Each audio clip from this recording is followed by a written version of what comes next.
a mandatory impact indicator, cockpit support bars, crackdown on traction control, and a shift in identity for the 360 division. These big changes and more are coming to Australian sprint car racing. Every year in June, the Sprint Car Control Council of Australia, or the SCCA, meet to discuss the state of sprint car racing at their annual general meeting. The 2022 meeting resulted in a bunch of rule changes, some big, some expected, and some controversial. Rather than speculate on it all, I spoke with National Executive Secretary Mark Richards over 2 separate nights about the latest changes for the sport. This is a long video, but it is jam-packed with information for every sprint car fan. I hope you enjoy watching it, and if so, make sure you are subscribed to the Sprint Car Hub YouTube channel, or even leave a comment telling us what content you want to see.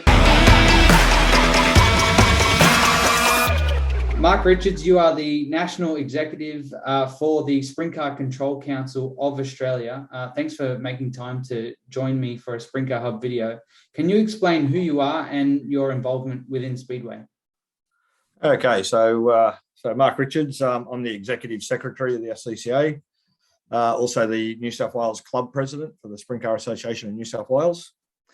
I also represent Speedway Australia on the board as the sprint car representative. So all those roles are obviously voluntary roles and also elected by the state member clubs. Yep. And in New South Wales, obviously by the members. So yeah, happy to put some effort back into the sport because I grew up with the sport from a young age and did a lot of pit crewing, push car driving, racing, right through the ranks. So yeah, so it's good to put something back into a sport that I got a lot out of. So nice. While we're on roles, who else is involved in the SCCA? Okay, so the SCCA is a executive made up of 5 people. Yep. So we have a president, which is Kathy Kelly, just recently re-elected. And then we have Gary Winterbottom, executive officer. Wayne Baines has been elected as the National Chief Steward, and Brad Hilder as National Tech. Okay, so and obviously myself. Yep. Yeah. Not a lot of people understand how the SCCA fits into Speedway Australia. Can you explain how that relationship works? Yeah. Okay. So I'll go back from the foundation side of things. So the SCCA executive is put in place to administer the roles of the decisions made by the state member clubs. So each state and territory in Australia, excepting Canberra at the moment, because it's been retired as a dormant state at the moment because no racetrack, no competition. So we have, down the East Coast, we have Queensland, New South Wales, Victoria, and Tasmania. We have South Australia, Northern Territory, and Western Australia. So they're all the state member clubs that form the SCCA. Sure. And they obviously make the rule changes. They put in submissions for rule changes, and they do the voting of the rule changes at the annual conference, which is just what recently occurred. Mm-hmm. Our involvement with Speedway Australia is we're obviously a national division of Speedway Australia. And we run under our own rule book, but we run under the Speedway Australia insurance and pit rules, etc. You did touch on it, but I'd like you to just expand on how those rule changes are made and those processes of decisions. How are they made within sprint car racing in Australia?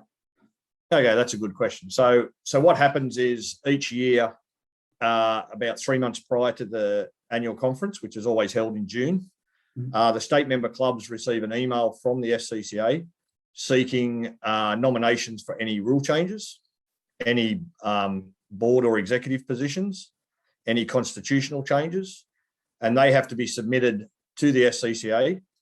And what we then do is compile all the motions from each state. Each state's allowed to have 6 motions and each year. We take in the nominations for the board, we take in the rule changes, and we assemble them into a document. That is then redistributed to the state member clubs for their members to discuss and give a directive for that state member club on how they should vote on those individual items.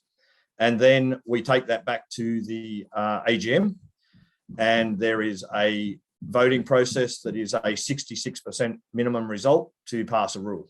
Okay. So at the moment we have 14 delegates consisting the SCCA state member clubs, and 10 of them have to vote in favour of a motion for it to pass.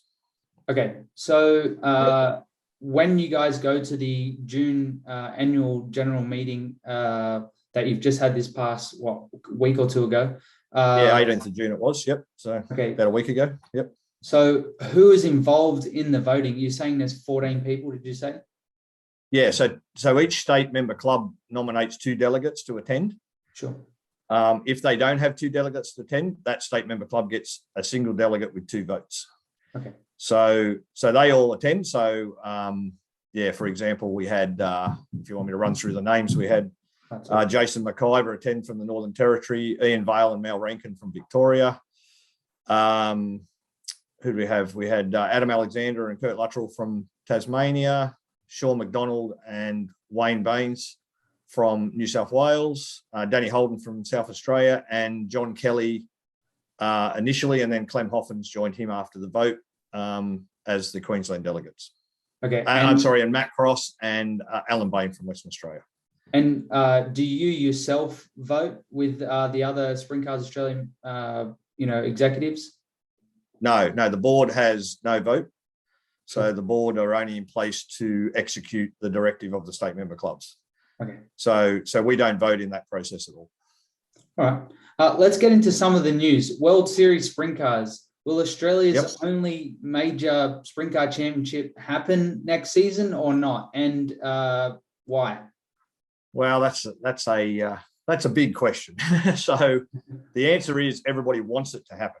Okay, that's the directive from Sprint Cars right through to Speedway Australia. We want that national flagship to occur. Mm-hmm.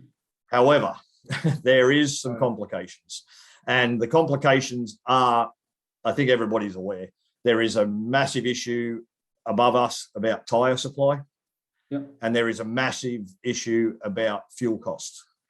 So that is the 2 major contributing factors to how we can successfully run let's say an appropriate World Series Sprint Cars. We don't want to run and excuse the French, we don't want to run a half-assed one. Sure. We want to run a proper one. So the question then comes to how many rounds, what formats, and how many teams could we contract to do it? So at the moment, I think it's sitting unofficially at approximately 8 committed teams, with about another 5 to 7 possible commitments. That's from the team front. We've got all the tracks on board. Yep. However, the general discussion at the moment, which will obviously go through the Speedway Australia board meeting next week, is to cut the number of rounds down to a sensible amount. And it's looking at 10 rounds at the major venues only. So cut out some of the regional venues for this year to reduce the complications of the travel and obviously the number of rounds for the tyre wear. The other discussion at board level has also been the format. So maybe reduce the format to a 1 heat format, try to get rid of some of the laps, et cetera, et cetera. So everybody's pushing to have the series, but on the proviso, and the directive from the state member clubs at the conference was, we're all for and supporting the World Series in running, as long as it is an appropriate World Series and not just a mock-up one. Sure. Yep. So my question with that, just touching on cutting the rounds down, in the past, let's say the series is traveling from Queensland down to New South Wales, on the way down from, say, Archerfield to Sydney, you go past places like Lismore, or you might venture off to go to Dubbo or something like that. By cutting out those regional tracks, is there any fear that they would just have their midweek shows anyway and just not be part of the series, and it hasn't really achieved much as far as reducing tyre and fuel costs? Yeah, they're all good points, and they have all been discussed. You look at last year where they run the state series as a fill-in for the lack of World Series. And the conversation this year is, if we're going to run a state route series, you might as well run World Series, because it's you're going to have an event anyway. And that's very similar to that line you're talking there. But, I think it's all about this tyre issue and the ability to get contracted teams to commit. So, yes, someone could run an event and open up nominations and cars attend. But to do World Series in its proper format with contracted teams and top line drivers, we've got to be able to get that commitment, and we've got to be able to guarantee that we can run all the rounds with the tyre supply issue. So it's as I said, it's a complex question to answer at the moment, but the bottom line is everybody's pushing for it to happen. Sure. Well, it's good to hear that you guys are obviously wanting to make it happen. Let's talk about traction control. I made a video about a year ago about traction control on the Sprinker Hub channel. And I know you guys discussed it at your AGM, last year, and more so what you're going to do about traction control.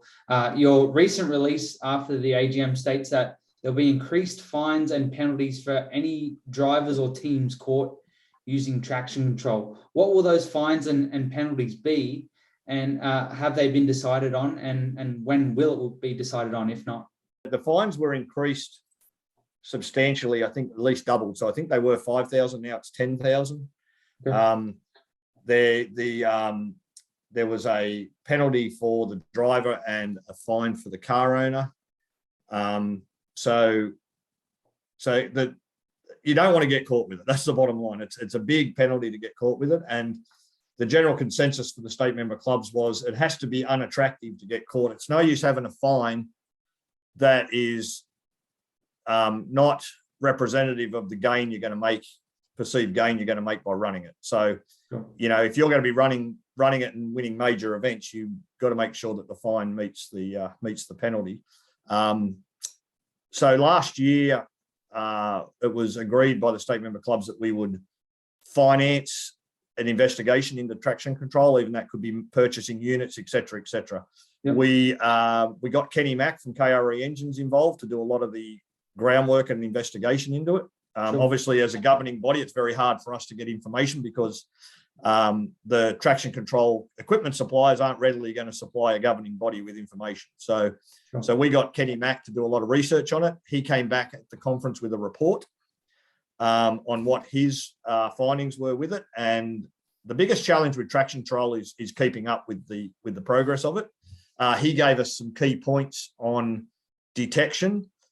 We discussed about numerous ways to prevent it, to find it, inspection of the wiring looms, control wiring looms, impounding of vehicles, impounding of boxes, control boxes. There's a whole myriad of ideas.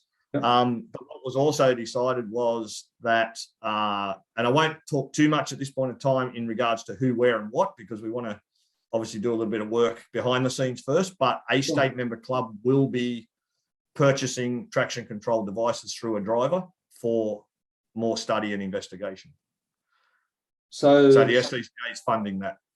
Okay, so you're saying it will be on a car to test for like a practice? It will be at a car to test, but not at a race meeting.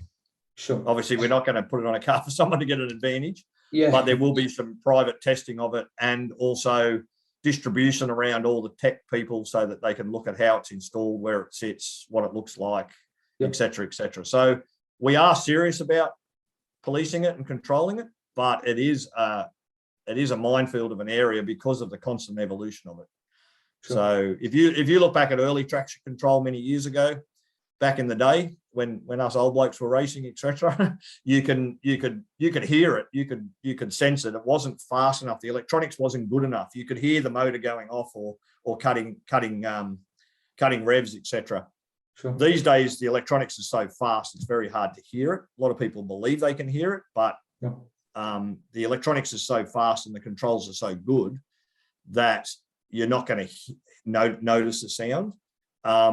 So now it comes to how do you detect it? Where is it hidden? Is it blah, blah, blah? And the bottom line is it has to be in the ignition circuit.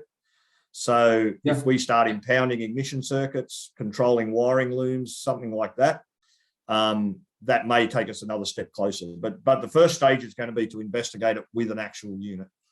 Okay, but as I said, it's a sensitive subject, and it's obviously we're going to do that a little bit discreetly so that we can actually get the right information.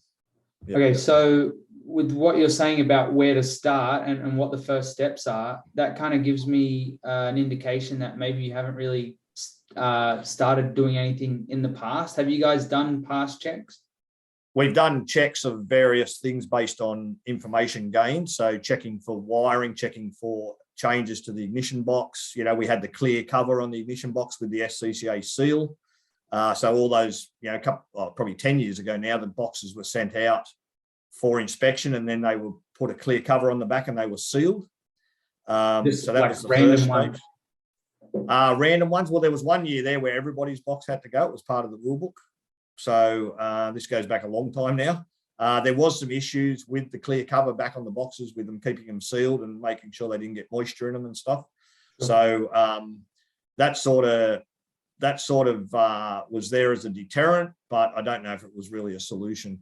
There's been inspections where boxes have been impounded and sent for inspection. There's been checks for additional switching, additional wiring, et cetera, but you know, the push from the state member clubs is to get really serious on it, invest some money into it, and see what we can find. Yeah, there's all sorts of talk of detection devices, but the biggest challenge with detection devices is keeping up with the changes. So, with the processes that you're currently using, have you caught any driver or team using it? No one's ever been caught, even with cars, even with reports at the race meetings of people running it and having things under their seat and we've impounded cars surprise at podiums, etc., without anybody knowing, and done full checks and haven't found anything on the cars that were reported to have it. Sure. We've had drivers where the drivers aren't allowed to approach their crew. They have to empty their pockets. All sorts of different things have occurred. There's obviously some you know, personal space requirements there, where how far you can demand someone on what they can do and how you can search them, obviously legally. Mm-hmm. But there, over the years, there's been a lot of trials, a lot of things to be done. But now we think we're going to have to approach it from the angle of actually getting the units and technically figuring out the best way to control it. Yeah.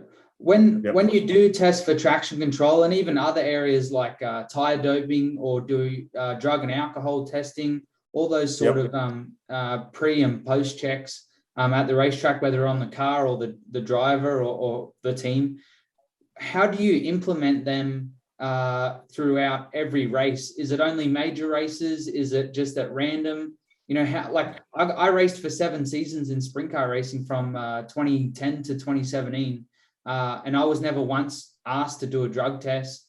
I never got checked. You know, I had never had my mag box removed or pulled apart. I never had a tire tested or anything like that. How do you guys implement that, and when? Okay, so that's a lot of prongs in that question. So drug testing can be conducted by any state member club or the national body at any time. Mm-hmm. The cost of that is co-funded by the SCCA itself and the state member clubs. Previous years gone by, the testing was quite expensive. It has become a lot cheaper now with the testing methods. Normally it's done at national title events, definitely, state title events or large money shows where lots of teams are present, but it's done on a random draw basis. So we don't single out individuals. So the number of tests on the night are randomly drawn from the entrant list. Sure. Okay. Alcohol testing, every state member club has been issued with a breathalyzer and training on how to use the breathalyzer. So the SCCA funded the issue of breathalyzers about 3 to 4 years ago, and every state member club has the breathalyzer. And some clubs do everybody, some clubs do random, et cetera, and some clubs do it every race meeting. Some clubs select different race meetings. Tire testing with the durometer has been done, and every state member club has the right to do durometer testing on tires. There is some issues with durometer testing and how to do it effectively and get a proper reading, because there is some variations in readings based on the time it's done and the condition of the tire and a few other things. So a lot of these things are there as deterrents.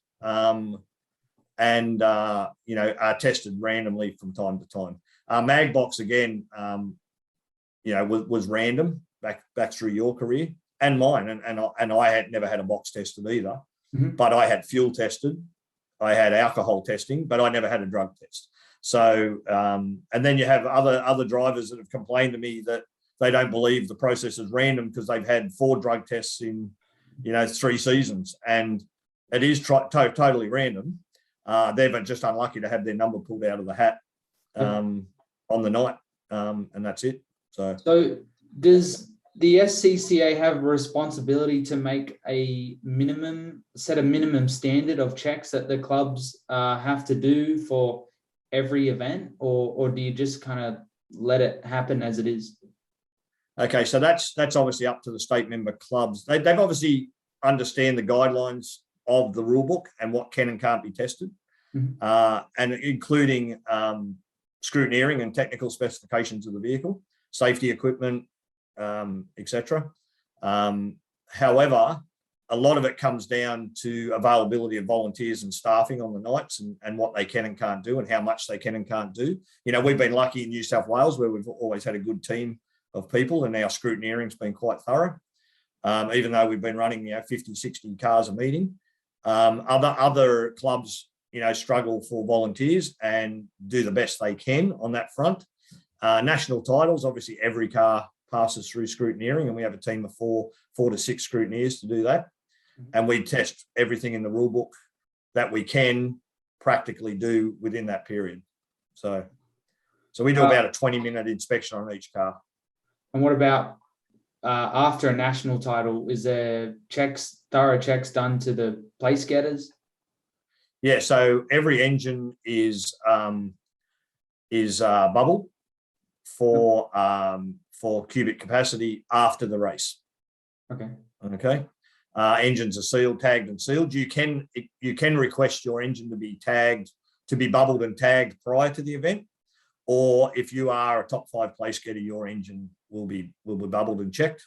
There's been over the various things and various nights, there's been fuel testing and all the other bits and pieces, tyre compound testing, etc., wing measurements, all the various things that can affect the performance of the car, checking for traction control where possible, check over for trigger switches, illegal changeover switches, etc.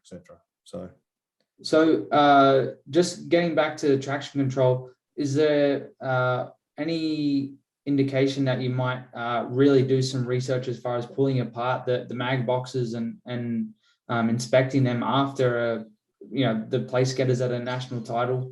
Like, is there any chance that you're kind of really getting into that stuff? That stuff is always on the agenda. I think it's at the moment, it's a matter of really understanding where the technology is at the moment, and hence the reason to do a thorough investigation of that first. Really understand what we need to be looking for and how the best way is to detect it. Yeah. Okay. Yeah. What is the most efficient way to identify it in an ignition box or in a wiring loom? Yeah. Et cetera. So. Let's talk about some of the other changes now.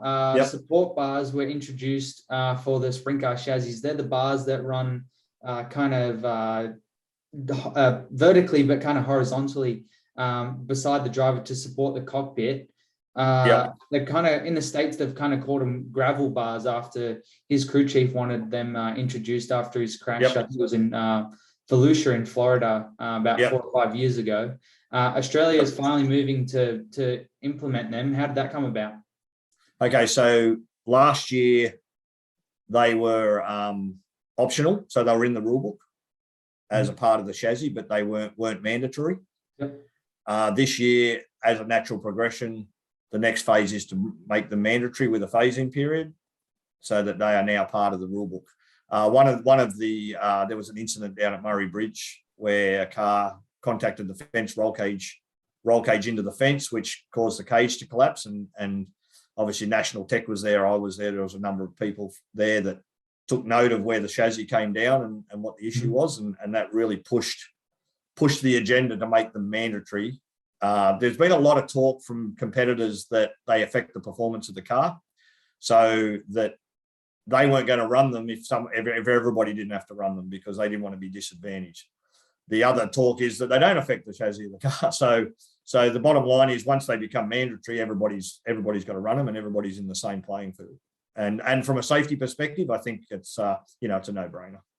Do you, as a governing body or the National Tech Officer, Brad Hilder, do you or someone else, do they speak or liaise with series in the USA to make rule changes? Yeah, so there's a lot of communication backwards and forwards. I've had conversations recently with Tom Devitt from World of Outlaws regarding the head impact indicators. There's a lot of exchange of information. Brad Hilder has a lot of contacts over there as well. Various people from the state member clubs have communication. I know that Western Australia have had conversations on traction control with some of the other series in America and what they're doing with it. Yeah. So yeah, there is a lot of information exchange between the various groups around the world. Okay, you just touched on it, and that was the next thing I wanted to talk about, was that a concussion device was voted on to now be mandatory for all sprint car drivers, and in particular the Tozuda brand impact indicator. How did that come about? Okay, so some time ago there was a issue raised at Speedway Australia in regards to diagnosis of concussion and what they call second impact syndrome, which is you have a mild concussion, you're not identified with it, and you compete again and have another accident or another head knock. Mm-hmm. And the effects on your brain from there, it can be quite catastrophic. So, leading to long-term issues like dementia and memory loss and all sorts of personality issues, which has been proven through other impact sports like NFL, et cetera, in the States. Sure. So the insurers have put a lot of pressure on the governing body, being Speedway Australia, to address the concussion issue and the diagnosis, the successful diagnosis of concussion. So Speedway Australia a year ago, or maybe 2 years ago, came out with the rule that if you were believed or deemed to have had a serious head knock, you had a mandatory stand down of 14 days. So sprint cars and the nature of how we compete with series like Speed Weeks and professional drivers, et cetera, making money out of the sport, making an income, sorry. I don't know if anybody makes money out of the sport, but an income. That could be quite catastrophic for them to be put out on night one of Speed Week on a thought that you have had a head impact and you're not right. Yeah. And if they can't go and get a clearance from a doctor or a professional, they could miss 2-3 rounds of the Speed Week on someone's thought. Yeah. So as a Speedway board member and obviously sprint car executive, I took on myself to start doing research around the world for devices that were simple and easy, that would give the stewards on the night an indication that someone had had an impact to their head of a significant level, or a G-force applied to the head, I should say. It's not necessarily an impact, applied to their head of a level that medically can cause a concussion. So these devices aren't designed to diagnose a concussion. They're not there to tell you you've got a concussion. Yep. They're just there to alert that you've had an impact or a G-force applied to your head above 100 G, which is the medically documented level for potential concussion. Yep. And what it allows us to do is, instead of just going, oh, I think you've banged your head, mate, you're out, it allows us to say, your indicator has turned red, you're being deferred to the medical for a diagnosis. Okay. So that's how it all came about. We did a pretty significant trial around all states over the last 6 months, where we had 12 drivers wear the units on their helmet. We had 144 individual events where they raced with them on. We had 13 documented crashes with the drivers having them on. Yep. We had 2 triggers. Both triggers were diagnosed with head injury. So Mark Richards, obviously we had to finish short yesterday, but let's get back onto what we were talking about, the Tozuda impact indicator device. Now, obviously this device is new to the sport. Who was able to approve of having this device attached to the helmet? Because as far as I know we don't run to FIA standards, but we do run to SFI standards. Can you tell us how this device got approved? Okay, so it goes back a bit of a long story, but we saw the need for in sprint car racing, we saw the need for a definitive way for the stewards to diagnose if someone's at risk of concussion. So, the Speedway Australia brought out a rule that said if they believe that you're concussed, you're stood down for mandatory 14 days or until you get a clearance. Now, for sprint car racing with our professional drivers, etc., that's probably not an ideal option to think you might have concussion and be stood down. So we looked, as the SCCA, we looked for options that would make it easier for our stewards, who, as you know, are remote from the scene of an accident most of the time, to be able to determine whether the guy should be referred to medical. So we did some research. We come across this company, Tozuda. We did some NDAs with them, non-disclosure agreements, so we could look at some of their data, some of their testing data. We looked at all their data they'd done on helmets in regards to contact sports like NFL, hockey, etc., where they'd worked with the helmet manufacturers and the associations to attach these to the helmets. So we looked at that. We looked at the options to do that in Speedway.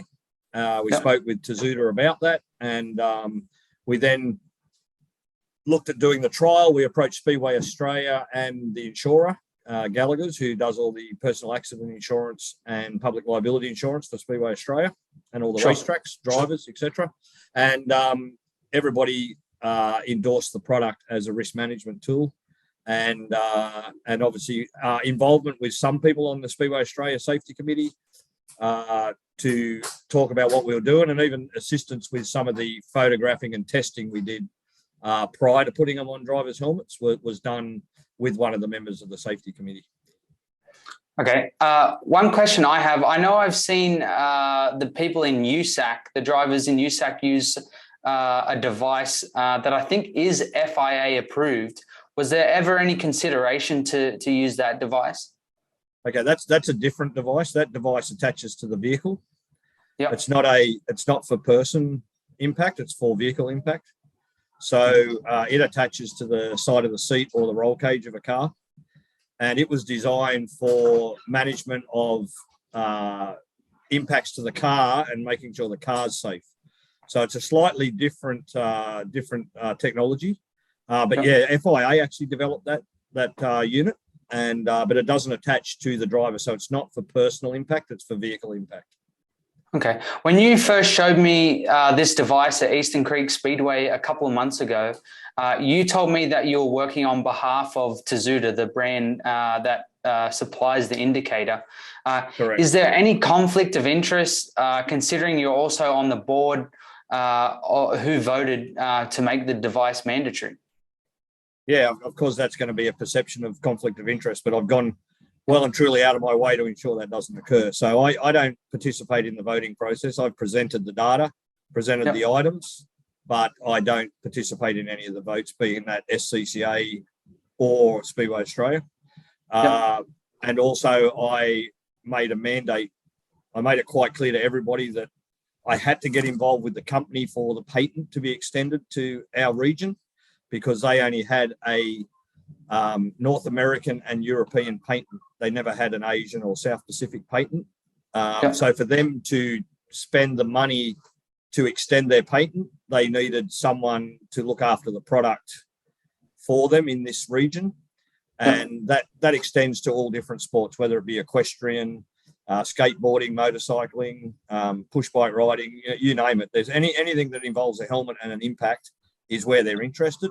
So we took on board the agreement that we would look after the product for them here. But I made it quite clear to everybody that was the case, but also quite clear that we would do it at cost to Speedway. Okay, so we don't make any money out of it. Yep. You don't make any money out of this device? No. It's passed on to SCCA and Speedway Australia at our basic raw cost of import, including all the various fees and everything that come with importing. But yeah, it's not a money-making exercise for us with Speedway, because that's the sport I'm involved in, and I see this more as a benefit for the sport than a business position. If other sports adopt it, well and good, we can make money out of that. But Speedway is about the sport. Yeah. So with you not being on the voting panel to implement this device, was that you deciding to step away, or is that kind of a mandatory standard of the board that you can't vote for something like that? Look, I think morally, for myself, 100% stand away. But general procedure is, if someone has an involvement, they need to not be part of it. And I mean, that's occurred on numerous subjects, particularly at SCCA level, like the title allocations, etc., where, you know, Kathy's on the board as president. The minute that Archerfield was going to submit to that title, she stood away from any process. So I actually followed that whole process through, and she was treated just as a tenderer only. So that sort of thing happens on numerous occasions when there is either a conflict of interest or a perceived conflict of interest. So I think that's important for any board to make sure that everything's done properly and above board. Excuse the French, but above board. Yeah, no, I really appreciate you clarifying that, because not only do I want to know the answers, that I'm sure a lot of other people wanted some clarification on that. All right, let's move on. The 360 sprint cars. Now, I know you've got some news about that. Obviously, we have 360 sprint cars here in Australia, mainly racing down south in Victoria, South Australia, and I think in Western Australia. I know I've never raced a 360 here in Australia, being from Sydney. Why was it decided to move away from not only the name, but and go to pro sprints, but also introduce the LS engines? You can start wherever you want with this one. Yeah, it's a beauty. Long history. So this conversation started probably 5 years ago. So people will be very surprised that it's gone along this long. And where it started from was the fact that the 360 sprint cars is deemed as a national division, but was heading down the road of potentially losing that status, because you have to have the right amount of states involved and the right amount of competitors involved to be deemed a national division. And we were struggling to get people to tender for Australian championships for the division, and also to get enough cars to hold a good Australian title. And for example, we had an Australian title in Western Australia where I think it had 18 or 20 cars in total. So there was a real risk that division was starting to self implode for a number of reasons, and a lot of the complaints from competitors was the increasing cost. That division, way back when, was designed to be a feeder division and a low cost form of sprint car racing, other than back in then 372 and now 410. So it was supposed to be a cost effective alternative, but over the years, with various rule changes in the engines and various things going on, some of the engines were costing as much as a 410, $90,000 to get a competitive 360. So back then, the state member clubs, which are the SCCA, as we touched on earlier in the conversation last night, the state member clubs started to make noise about, would there be a future 360 Australian Championship? Where was the class heading? How do we control the costs, et cetera, et cetera? Now, I will say that in this whole process, obviously Victoria has been very strong. So Mandy Searle with her All-Star Series has basically been the backbone of 360 racing in Australia, because it was she organised a lot of events for those guys, and that gave Victoria a pretty good core entry group. But when you got outside Victoria, it started to be pretty thin pickings, like South Australia had a few cars, Northern Territory had a couple of cars, Queensland none, New South Wales none, Tasmania none, and Western Australia fluctuated. Depending if they had a title, you would get some 410 guys running 360s, but most of the time it was just maybe 8 to 10 360 cars in Western Australia.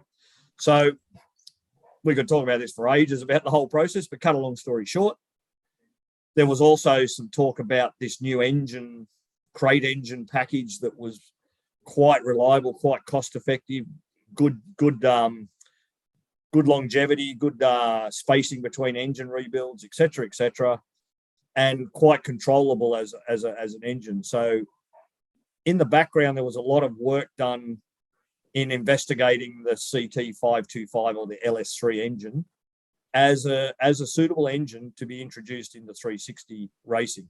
Now also bear in mind that some probably, and don't quote me exactly on the dates, but 2 years ago, the 305 engines were introduced to the 360 rules as well. So no one took that up, but they were in the engine package as well for 360. So Sure. So move forward now. A lot of work done by Kenny Mack at KRE to evaluate the engines, run them on the dyno, find out what made them work, what made them stupid horsepower, what made them controllable. Yep. And he came up in conjunction with, we formulated a engine committee for knowledgeable people around the country to input into the engine package. And, Kenny Mack was doing the testing through National Tech, Brad Hilda, because Queensland based. Ian Bale had a lot of input with Dennis Jones, who was already running the 525 engine in different racing.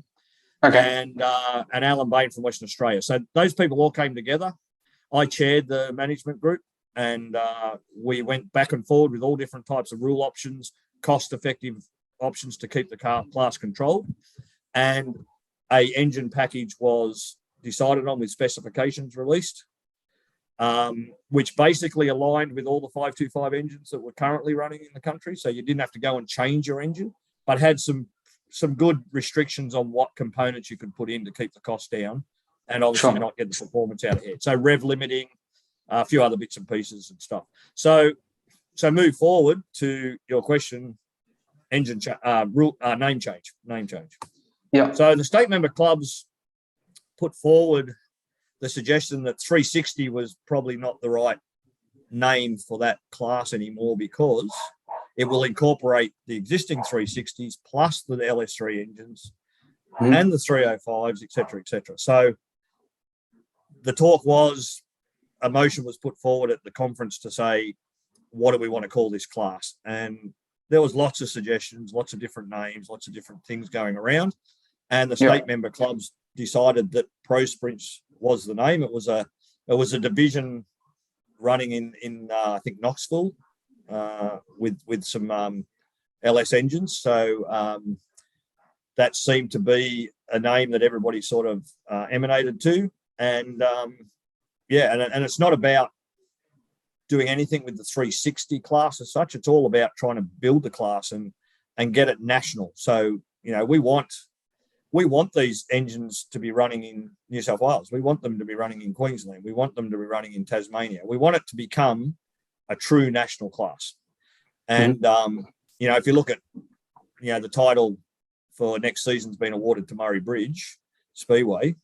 And, his expectations is that, he would be looking at 50, 60 plus cars to go to that title, which is fantastic for those cars, because titles in previous years have hovered anywhere between 20 to 35 cars, peaking at maybe 40. So if we can get more cars, we get more promoter interest. We get more promoter interest, the class grows. So that's a really generic view of how it all occurred, but that's what it was about. Yep. So and I got to say quickly, just to not to interrupt, but just to say, the existing 360 engines are not going anywhere. They are still fully eligible. Yep. And, at the moment, they have more performance than the LS3 engines anyway. So guys will probably get a handle on the cars with the LS3 engine, but they don't make as much horsepower as the 360. Yep.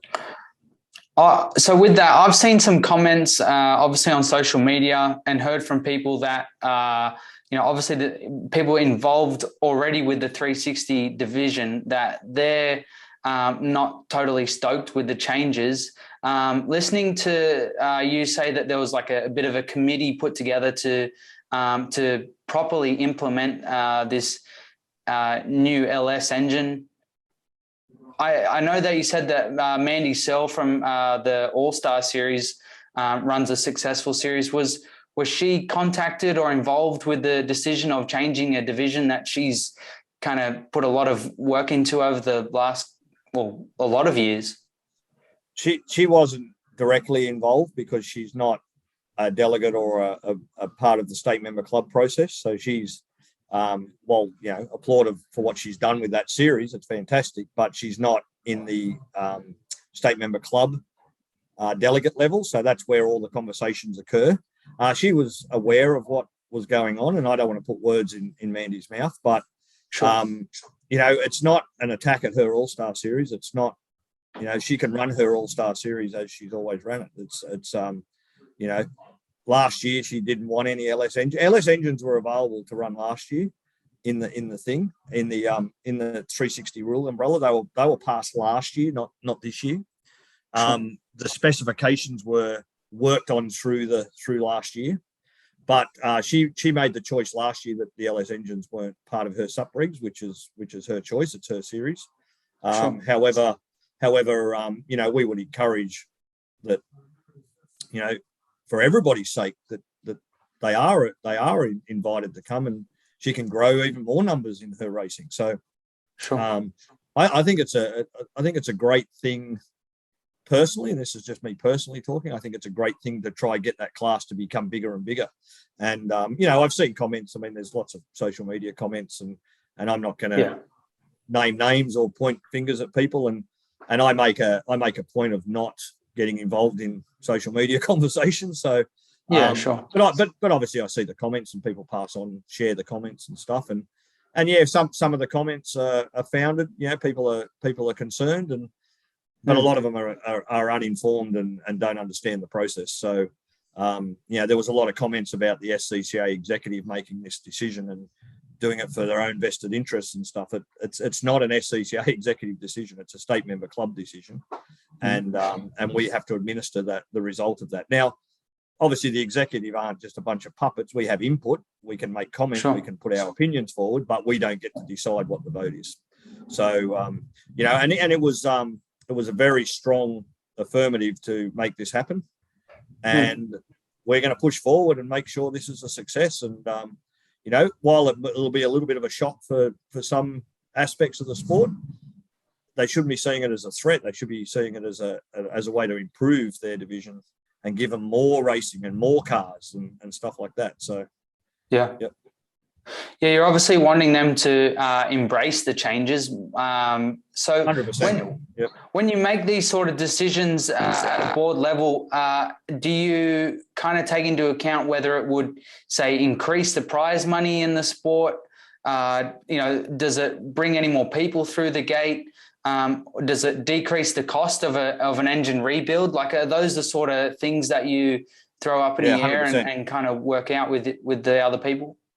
Yeah, 100%. So all those pros and cons are weighed up for any of these decisions. And, you touch on engine rebuilds and cost of engines. I think, and these are just rough figures I'll throw out, but I think an engine package is probably 20-something thousand, maybe 25,000 tops. And the conversation is 40 to 50 races before a rebuild. Okay. So, the numbers there are just quite positive. As far as attracting more cars to the division, that's just a bonus for promoters. They can get, whether you like it or not, there is a little bit of a back gate economy in racing as well. So if the promoters can get more cars and crews through the gate, obviously it's a better financial position for them. But that also comes back in prize money. So it's a big stirring pot of different things that make it all work. But, our concern 5 years ago was, apart from Victoria, as I stated before, the rest of the 360 racing around the country was really in trouble. And we had to, and when I say we, I'm talking about the state member clubs, had to make a decision on where 360 racing was going to be in 10 years' time. Yep. And this was a positive step to make sure it has a longevity. Not just one state running 360 sprint cars. It's that's not ideal for the SCCA. The SCCA's ideal is every state runs this division, and whether it be called 360 sprint cars or pro sprints or billy carts, it needs to be a successful division and it needs to be attractive to the promoters. So, yeah, 100%. Okay, so moving on, you did just touch on the speedway economy being heavily reliant on the back gate. Now, one thing that I really care about, especially since starting Sprint Car Hub, was the media and marketing side of speedway and in particular sprint car racing in Australia. yep. Was there any discussion during the AGM that Sprintcars Australia would invest in their own media? Yeah, so that's always a subject. It's always a point of conversation. Over the years, there's been lots of different attempts and of doing TV and live streams and delayed telecasts and employing media people and social media presence, all the various things that add up to promoting your sport. There's been lots of data collected on all those different points, and over the years we used to spend, an Australian Championship, for example, we used to spend $50,000 on TV, and it was basically a family and friends show because the viewing statistics that came back from the TV stations was very poor. So while there's a lot of comment about we should be doing TV and we should be doing that, there's also a lot of not a support for it when it ends up on the TV. So I know Western Australia have done a lot of work with their SCG series on their Night Thunder, I think it's called, their TV show. And, it seems to be quite successful for them over there. But from a national approach, we've always seen the numbers don't add up. So what's the answer? There is some talk at the moment about televising the next Australian Championship in Perth as a what do we call it? A number of parties coming in to fund it, so that each one party's not overly exposed to the cost. That's being talked about at the moment. There's some talk about so that the Sprintcars Australia SCCA Facebook page has now been opened up to have each state having administrators appointed so they can have their own media people fill the page with information. So that I believe that's a positive step. Obviously, there's also a negative to social media because someone has to control the comments and make sure it's not getting out of hand with social media policies and all those sort of things. So there's got to be some mediation of that. So that's going to be a learning curve. We've appointed. I don't know if everybody's aware, but SCCA are heavily involved in the Sprint Car World website. We basically fund it. And we also appoint a media person to come to the titles from that. So that's been done every year. And obviously you see a flood of press releases and stuff about drivers and different things leading up to the titles. But what we're looking at now is if all states can do that, then we can get that all year round and get the exposure out there. So lots of things talked about, lots of things put forward, lots of things to think about, but it's always in the back of our mind, how is the sport best promoted in a cost-effective way, but gives you bang for your bucks? And it's a challenge. It's always changing at the moment. The whole media scene's just so changing. You think back 10, 15 years ago, magazines were the go. There was a number of really good magazines out there that you could read about the sport. I mean, so internet and social media has basically killed that because their stories are a little bit too late by the time they go to print because everybody's already read it on the internet, basically as it happens. So it's a challenge to find out where is the right place to spend the money, because we have a responsibility. It's not the SCCA's money; it's the members' money, and you've got to have responsibility of where you spend it as well. So to answer your question, yes, it is a topic always discussed. Is there an immediate answer for it? No. But there's lots of ideas floating around and lots of things being trialed to see where we go. Do you believe it's the SCCA's job to promote the class? And do you feel that the SCCA does a good job? I believe the priority job of the SCCA is to administer the sport, look after the administration of the sport. That's the main role of a governing body. I Mhm. believe a marketing arm is probably a better option, so that the governance of the sport is done, and then there's another arm of the SCCA that looks after marketing. Now that's where Sprintcars Australia came from. So that was the marketing arm of the SCCA, and back in the day there was an employed general manager of Sprintcars Australia to do media releases and sort other stuff to get exposure out there. That had some success, but also wasn't really performing to the level of its cost. But I agree that there is a responsibility of the association to do marketing and promotion, but the priority is to administer and manage the sport to make sure it's running correctly and professionally and to the rules and requirements for all the various governing bodies and government bodies and various things. And over the last couple of years, there's been a lot of hours spent in dealing with so many different behind the scenes issues that have been raised, whether it be insurance, whether it be ACCC inquiries, whether it be generating online licensing systems. We've got a really good online licensing system now in place.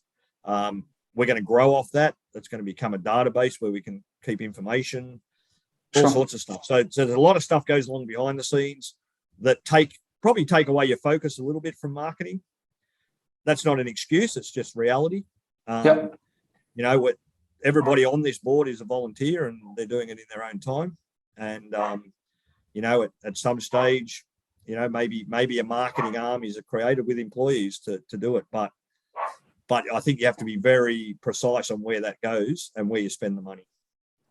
Yeah, I mean, I know since I started Sprint Car Hub, how many hours and how much time and how much effort and how much money I've spent to set this up. And I think, people will watch this interview with yourself and between me. And I just feel that, people want to hear this information and want the communication. Don't you feel that a consistent professional form of communication through all the social media channels, Facebook, Instagram, Twitter, even TikTok, YouTube, and a proper website, don't you think that people would want to hear it from an official Sprintcars Australia account? And will this not stop some of the, uneducated opinions or speculation and doubts that the category has aimed towards it? Yeah, 100%. I agree with you on all of those points. How we go about that, I think what you're doing is fantastic. It gives that what would you call it, a second aspect to the conversation. So you're not part of the board, you're not part of the process, so you can ask the questions, get the answers. It's an independent approach to it. I think that's good. But yes, I also agree that, rather than just a press release saying these are the rule changes, maybe we could set up some kind of interview process, like we've done now, which, as I said, I applaud you for taking the time and doing it with us. Thank you. I think it's good to get it out there. But no, I agree with you. Yeah, those sort of things for the future could be definitely a improvement on what we do, 100%. I just like to see a plan because, I really do feel like it is Sprintcars Australia's job to promote the class and not trying to say, hey, flog a dead horse. Like, we have such a great product and so much goes on, whether it's at the track or away from the track or, in the pits, stuff like what we're talking about now. So much goes on and there's a goldmine of, content to be made. And I just hate to think that not only are we not maybe talking about it, but there's no plan, there's no steps. And like you spoke about the national title, spending $50,000 in the past and not getting great results in terms of viewership. And now we're talking about basically doing it next year with Perth with a few different people's money and get the same results. I really feel like the plan is to build up over an amount of time. It might be a 2-3 year period where we have consistent professional content being put out, and then we can build up a stream, build up a subscription service, and then go into TV and give it a real crack once we build up an audience. Agree. All good points, and all need to be looked at 100%. 100%. Yep. One of the disappointing things, I suppose, from an administrator point of view is the lack of involvement from the races into input. So, so many times we go to a conference and we vote on rule changes, and then people ask questions like, where did this come from? And I think to myself, why didn't you go to your owner drivers meeting and have input on this prior to sending your delegates to vote? Yep. I hear from our state member clubs, they've got 60, 80 members and they get 10 people turn up to the meeting. And then the people want to whinge that, why did this rule change? Well, you had your opportunity to put input in and you didn't bother coming to a meeting. And that's something you can't answer on social media. I mean, they need to be there and talk with their peers. Sure. And put their points forward. But there is a little bit of apathy in that respect in the sport, which is a little bit disappointing, that people don't attend those meetings and have their say and get their point out there prior to decisions being made. It's always hard when the decisions have already been made and then people don't agree with them. But they had their chance for their input early, and they, for whatever reason, they don't do that. So, that's one side of the sport that could improve from an administration point of view, is more involvement from the grassroots members. Yeah. Does anyone is anyone involved with the board or committees have much media and marketing experience to really steer the ship in that respect? I think it would be employ someone to do that. Yeah. I think the there's all various skills on the board in various areas, whether it be technical, whether it be accounting, whether it be business, running a business, etc. But I think when you get into marketing and media, I think that's a dedicated role that you need to probably farm out, I believe. Yeah. No, fair enough. Well, I can't say I disagree. And I really hope, I understand that a lot of you guys volunteer and donate your time to it's a thankless job what you guys do. Really. And, I really do thank you all for probably sounds a bit critical sometimes, asking some of these questions, but I really like to get to the bottom of it. And I really hope that you guys can, as far as the media and marketing side, I really hope not just, for me at all. I really hope that you can have someone on. I'd love to see a team of people full-time working for Sprintcars Australia and just be, absolutely flooded when I go onto social media. And honestly, I feel like, I get messages and comments and phone calls all the time about, when are you going to talk about this or what's happening there? And I think I'm a one-man band. I can't cover it all. And I just think there's so much that goes on just during any week that I wish I could put it out all the time, but there's so much there. And I really feel like if Sprintcars Australia can tap into that we can really grow the sport. Yeah, 100%. And I think, appreciate your comments, appreciate your questions. I don't mind a hard-hitting question. I don't mind answering them. I mean, that's what we're there for. But I think everybody's got to remember that everybody's in this sport for the same reason, because we love the sport. It's as you said, it's a thankless job. You're going to get criticism. You're going to get praise. Most of the time it's more criticism than praise, but that's the way it goes. But I think everybody's just got to remember that everybody's doing it for the right reasons. And while sometimes opinions may differ, we're all trying to make sure the sport survives and grows. And there's various ways to do that. And I take your points on board about marketing and media and all that sort of stuff. And definitely there could be some stuff done there. And there is some stuff being talked about. And onwards and upwards, I believe.